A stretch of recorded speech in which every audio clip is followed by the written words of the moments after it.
aspect.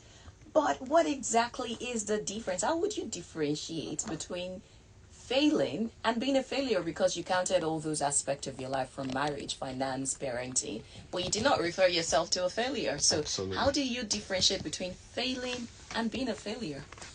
First, it's a journey. I mean, if you were to ask me the same question 5, 10 years ago, I may not have had this kind of answers. Failure is not an event, right? For example, if I fail in my exams, like in real terms, I had all Fs in my first ever work, all Fs. So that's an event. Doesn't define me a failure, right? The failure started when I stopped or didn't read enough, or didn't put in the effort and pay the price to learn enough not to fail in all subjects. So the failure is the event. Failure is just an event. But what happens a lot of times is we hold onto the event and define the event as who we are, right? Of course, I retook WAEC. I mean, I still got just let my people go. But at least it wasn't all F's this time, because I did a few things differently. And failure, you can't avoid it. That's the reality of life.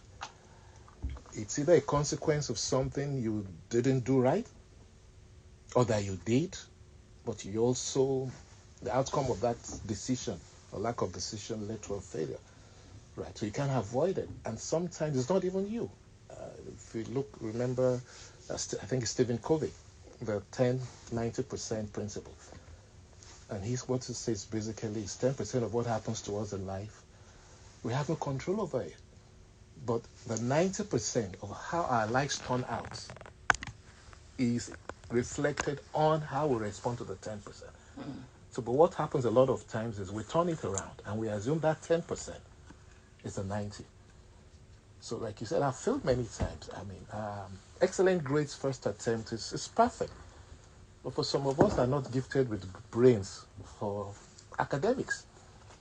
So, but rather than then assume that makes me a failure, because all through my academics, university itself will struggle to get in. Then I ended up with a third class. They didn't give me a third class.